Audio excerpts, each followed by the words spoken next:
근데 또 이번 사고 수습 과정에서 정홍원 총리가 물론 이제 진도에 내려가서 현장 네. 지휘를 했지만 대통령이 오고 나서야 뭐 네. 전광판도 생기고 이것저것 바뀌었다는 거 아니에요? 그래서 사실은 뭐 총리뿐만이 아니라 정부가 모두 대통령만 바라보고 있다. 대통령 혼자가 이걸 다 수습하게 모두 대통령만 바라보고 있는 거 아니냐 이런 지적도 나오고 그러니까 있는데 생각하세요? 그게 지금 총리만 하더라도요. 총리가 예를 들어서 이거는 누구, 이거는 누구, 이거는 누구라는 것이 장악될 만큼 예를 들어서 그 긴급 상황에 대한 구조가 안 돼 있잖아요. 시스템이 안 돼 있잖아요. 대통령이 말 안 해도 이런 건 척척척 돌아가야 돼요. 예. 근데 그만큼 우리나라가 시스템이 안 돼 있는데 시스템이 안 돼 있는 건 우리나라 관료주의 때문에 그렇습니다. 우리나라 관료주의와 우리나라 소위 그 엘리트들 때문에 그렇게 되는 거예요. 관료가 우리나라를 발전시키는 데 상당한 역할을 했지만 그 관료가 지금은 어떤 이익 집단 비슷하게 돼서 그래서 이제 관피하라는 얘기가 좀 나오는 거 아닙니까? 근데요, 예. 저는 그것에 대해서 조금 제 시각이 다른데요. 아, 그렇습니까? 네, 이조 시대하고 지금하고 다른 게 뭐 있어요? 그때도 다 이제 장원 고시가 아니고 뭐죠? 그 네, 장원급제에 대해서 과거 시험 봐서 네. 그러죠? 지금 달라진 건 딱 하나밖에 없어요. 옛날엔 왕이 이렇게 이제 뭐 이시조선이면은 그 아들이 되든지 뭐 다 그렇게 됐잖아요. 왕이 국민이 선택을 하지 못했단 말이에요. 그러니까 군주 시대니까 군주가 권한을 가지고 있었어요. 지금은 국민이 가지고 있다서 대통령 하나 민주주의적으로 뽑혀요. 그러나 그 이외 모두가 다 반민주적이에요. 그래서 우리나라는 제가 반쪽짜리 민주주의입니다. 예. 우리나라 민주주의가 아니에요. 그런데요, 그렇다고 절망할 필요는 없어요. 그런 건 미국만 하더라도요. 1787년도에 영국에서 독립을 했거든요. 그래가지고 그 100년 동안 무지무지하게 어지러웠습니다. 그러니까 남북전쟁도 일어난 거고 그 사이에 엄청난 일들이 많았었어요. 그래서 결국 미국에서 이래가지고는 안 되겠다라고 그래서 개혁운동이 일어나기 시작한 게 1890년입니다. 예. 그래서 그 개혁의 중심에 섰던 분이 우드로 윌슨이에요. 예. 이게 그 사람이 1913년에 대통령에 대해서 21년에 끝났는데 대충 그때 끝났다라고 보는 사람들도 있고 또 보는 시각에 따라서는 흑인들의 민권이 완전히 회복된 1960년도가 돼서 그 개혁이 끝났다라고 보는 시각도 있거든요. 그러니까 그런 그 정치 개혁이라는 것이 하루아침에 만들어지는 게 아니거든요. 그러니까 그러면서 미국에서 국회의원 선출하는 방법도 달라지고 이런 선거 방법이 많이 민주주의화 했습니다. 뭐 우리 그 당시에 미국 정치 상태라는 건 지금 우리나라 정치 상태나 비슷해요.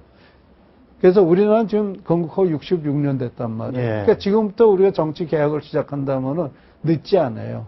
절대 늦지 않습니다. 예를 들어서 불란서 혁명이 일어난 게 뭡니까? 불란서 혁명이 일어나고 나서 민주주의 국가가 제대로 될 때까지는 나폴레온 2세인가 3세가 쫓겨나고 나서 그때부터 본격적으로 시작됐다면 100년이 더 걸린 거거든요.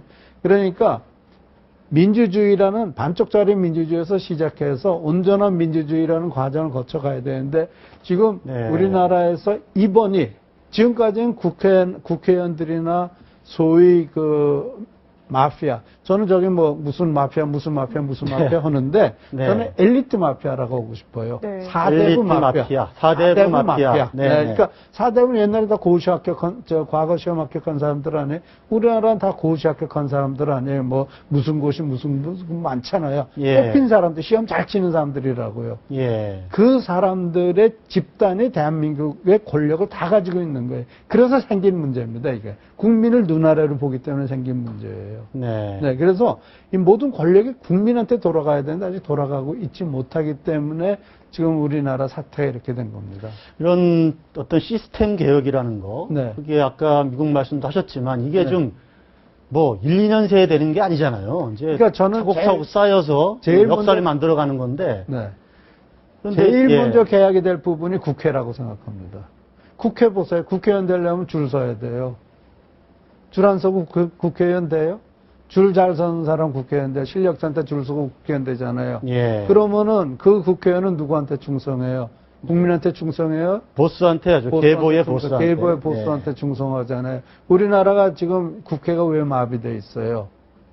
그 계보를 위해서 충성을 해야 되기 때문에 국회가 마비되어 있는 거 아니에요. 그래서 저는 제가 제일 주장을 하고 싶은 것이 뭔가 하면은 이 공천권 개혁, 예. 공천 개혁, 공천권을 국민한테 돌아가야 됩니다. 정부가 잘못하고 있는데 네. 이거를 견제할 국회가 제대로 서야 된다. 그렇죠. 그런 말씀이시네요. 그래야지 국회 공무원 개혁이 생기고요. 그래서 저는 일단은 국회 개혁이 생겨야 되고 네. 두 번째는 공무원 개혁이에요. 그래서 저는 제가 제일 주장하고 싶은 건 눈높이에서 국민의 눈높이에서 일할 수 있는 사람이 나와야 된다. 근데 저는 미국에서 공무원 노릇을 했어요. 꽤 오래 하다가 예. 아마 지금 제가 미국에 계속 살고 있으면 지금쯤 은퇴했을지도 모르죠. 그런데요, 제가 일할 때 거기에는 고등학교 나오고 공무원 자격 시험 쳐서 공무원이 돼가지고 그래가지고 거기서부터 쭉 해서 고위직까지 올라간 사람들도 있어요. 네. 그런 동료도 제가 하나 있었어요. 이 사람 고등학교 나와가지고 네. 공무원 돼가지고 나중에 정부에서 일하면서 학사, 석사, 박사 다 받고 전문가가 돼가지고 활동을 하는 그런 분들도 계세요. 그와 같이 국민 눈높이에 있는 사람이 되는데 이 사람들은 20대에 영감되잖아요. 고시 합격해가지고. 그러면 국민이 다 내 눈 밑에 있는 거죠. 내 눈 위에 있겠어요, 국민이. 네. 근데 뭐 이제 당연히 국회도 반성을 해야 되고 네. 우리 뭐 정부, 공기업 네. 다 모두 이제 반성을 해야 됩니다. 네.